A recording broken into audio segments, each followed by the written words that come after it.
پیارے بچوں، میں آپ کی اسلامیت کی ٹیچر آپ کو پڑھانے لگی ہوں، لیکن اس سے پہلے میں آپ کو یہ بتا دوں کہ ہمارا مقات اول الحمدللہ مکمل ہو چکا ہے، اور اب ہم اپنا مقات دوم شروع کر رہے ہیں۔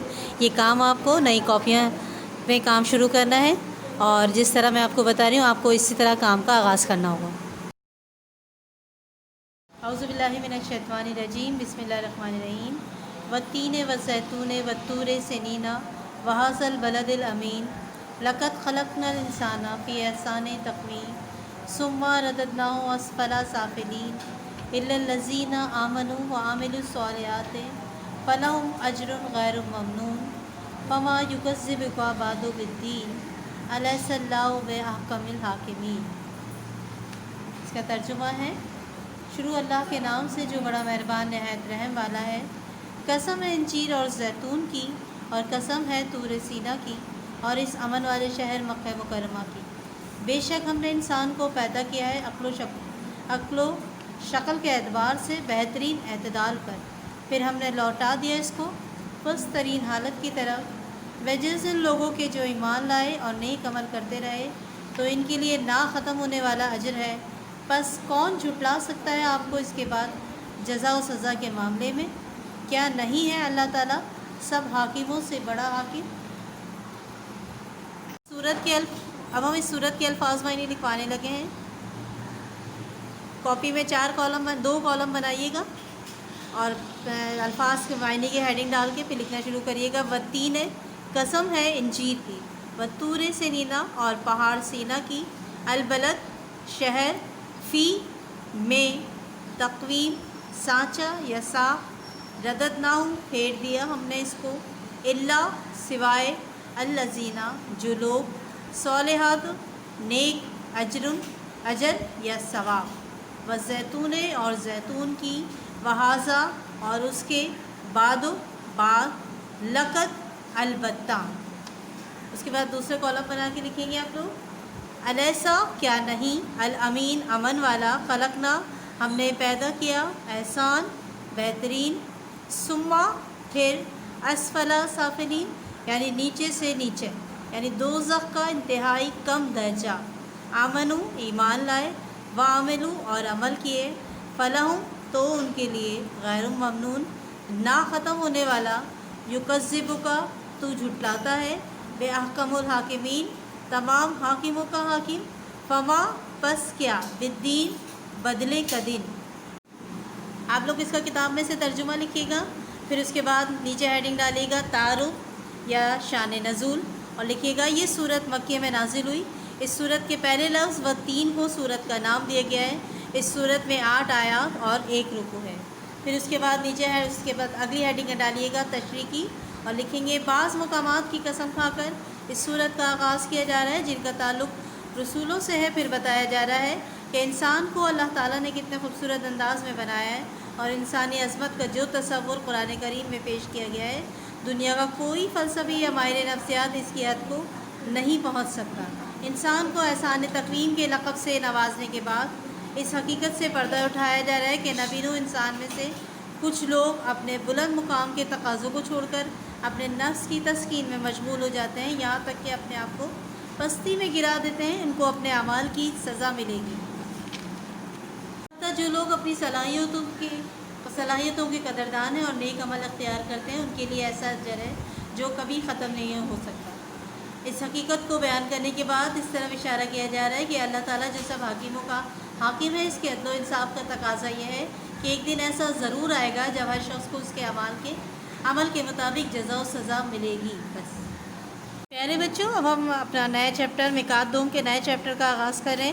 چیپٹر کا نام ہے اذان، جس کے سب سے پہلے میں اس کے لفظی شرعی مفہوم سے آپ کو آگاہ کر رہی ہوں۔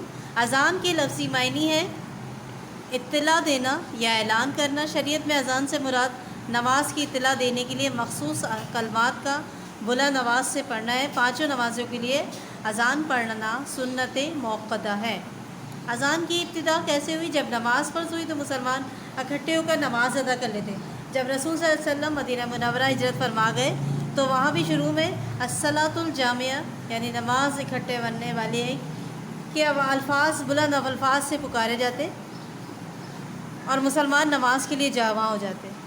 ایک مرتبہ نبی کریم صلی اللہ علیہ وسلم نے صحابہ کرام سے مشورہ کیا کہ نماز کے لیے لوگوں کو جمع کرنے کا کیا طریقہ اختیار کیا جائے. ہر ایک نے مختلف مشورے دیے. کسی نے کہا کہ نماز کے لیے جھنڈا لہرا دیا جائے, کسی نے کہا کہ نماز کا وقت مقرر ہو جائے تو سب شامل ہو جائیں. حضور اکرم صلی اللہ علیہ وسلم نے اس طریقوں کو ناپسند فرمایا. کسی نے کہا نماز کے لیے بغل بجایا جائے. آپ صلی اللہ علیہ وسلم نے فرمایا کہ یہ تو یہودیوں کا طریقہ ہے. کسی نے کہا ناقوس بجایا جائے تو آپ صلی اللہ علیہ وسلم نے فرمایا یہ عیسائیوں کا طریقہ ہے.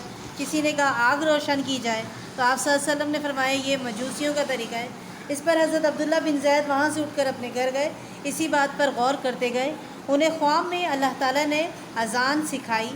انہوں نے وہ کلمات صبح رسول کریم صلی اللہ علیہ وسلم کو سنائے. آپ صلی اللہ علیہ وسلم نے بہت پسند فرمایا اور آپ صلی اللہ علیہ وسلم نے فرمایا یہ کلمات حضرت بلال رضی اللہ تعالیٰ عنہ کو سکھاؤ تاکہ وہ اذان پڑھے. یہی کلمات خواب میں حضرت عمر رضی اللہ تعالیٰ عنہ کو بھی سنائے گئے تھے, لیکن رسول صلی اللہ علیہ وسلم سے پہلے بیان کرنے کا شرف حضرت عبداللہ بن زید کو ملا. اس طرح اسلام میں اذان کی ابتدا ہوئی. اس کے بعد اذان کی فضیلت آتی ہے. اذان صرف نماز کا وقت شروع ہو جانے کا اعلان ہی نہیں بلکہ یہ بذات خود اللہ تعالیٰ کی جل جلالہ کی عظمت اور کبریائی کا اعلان ہے. اس لیے اذان کے اور اذان پڑھنے والے کی بڑی فضیلت ہے. اہل ایمان کو حکم دیا گیا ہے کہ وہ اذان ادب سے سنیں. اللہ تعالیٰ کا ارشاد ہے جب تم لوگ نماز کے لیے اذان دیتے ہو تو یہ اس سے بھی ہنسی اور کھیل بناتے ہیں, یہ اس لیے کہ وہ سمجھ نہیں رکھتے. رسول صلی اللہ علیہ وسلم نے اس بارے میں فرمایا اگر لوگوں کو معلوم ہو جائے کہ اذان پڑھنے میں کس قدر اجر و ثواب ہے تو وہ اذان پڑھنے کے لیے آپس میں تلواروں سے لڑائی کرنے لگے.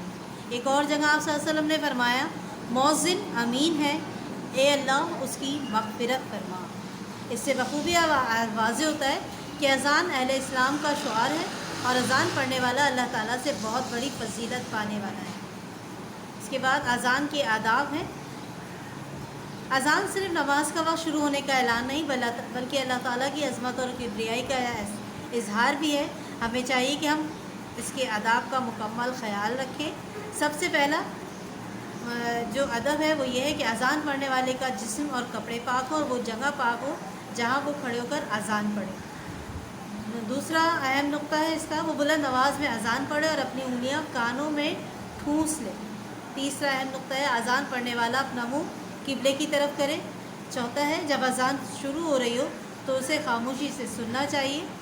پانچواں ہے جو کلمات مؤذن کہے ہمیں بھی وہی کلمات دہرا کے اذان کا جواب دینا چاہیے.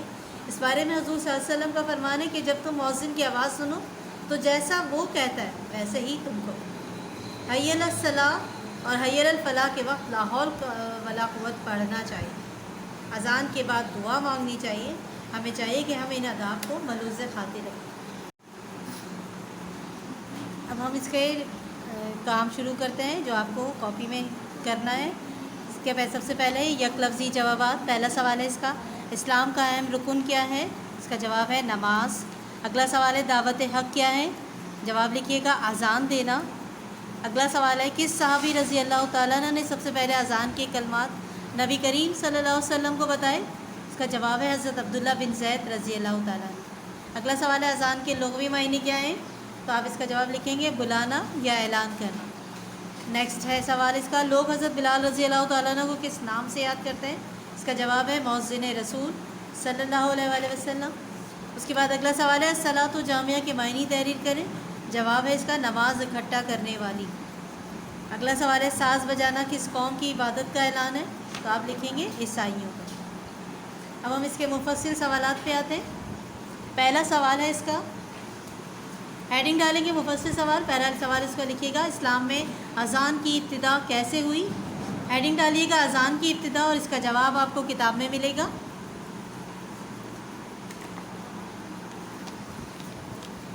کتاب کا صفحہ نمبر 10 پہ دیکھیے گا. سیکنڈ ہیڈنگ ہے اذان کی ابتدا.